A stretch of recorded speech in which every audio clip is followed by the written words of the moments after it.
बाल उम्र में जान लिया जिसने गहरा ज्ञान, वाजिश्रवा के पुत्र वो थे नचिकेता महान।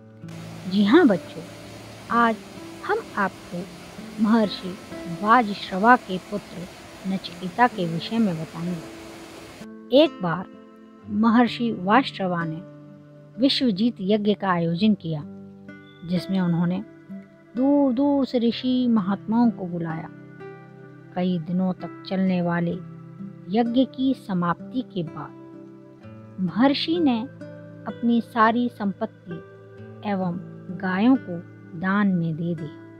क्योंकि गाय बूढ़ी और दुर्बल थी, इसलिए बालक नचिकेता को उन्हें दान में दिया जाना अच्छा नहीं लगा।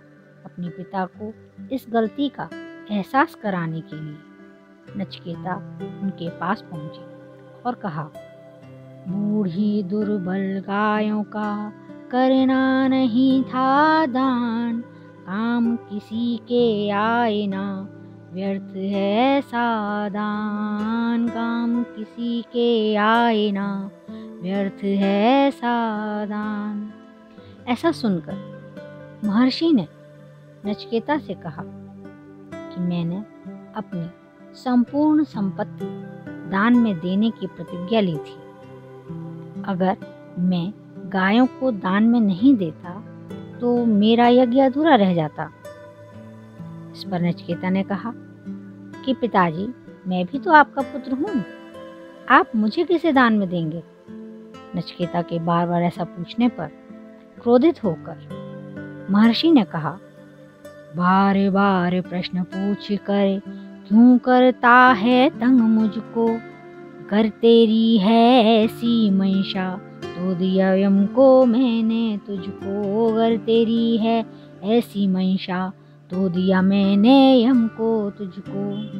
आज्ञाकारी नचिकेता पिता से अनुमति लेकर यमलोक पहुंच गए, परंतु यमराज वहां नहीं थे, इसलिए वह 3 दिन तक यमलोक के द्वार पर बैठे रहे।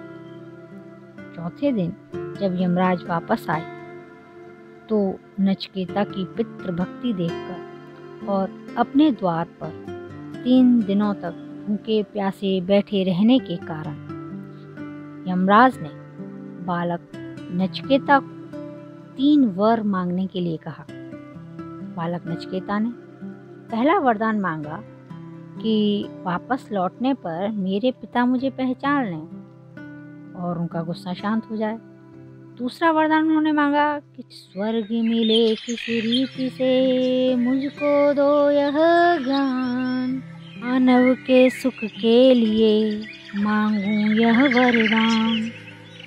और तीसरा वरदान उन्होंने मांगा कि होती क्यों ये मृत्यु है, क्या हो मृत्यु बाद, जाता कहाँ इंसान फिर ये रहस्य बता दो आज, जाता कहाँ इंसान फिर ये रहस्य बता दो आज। ये प्रश्न सुनते ही यमराज ने नचिकेता को कोई और वरदान मांगने के लिए कहा, परंतु नचिकेता ने इसके अलावा कुछ भी मांगने से मना कर दिया।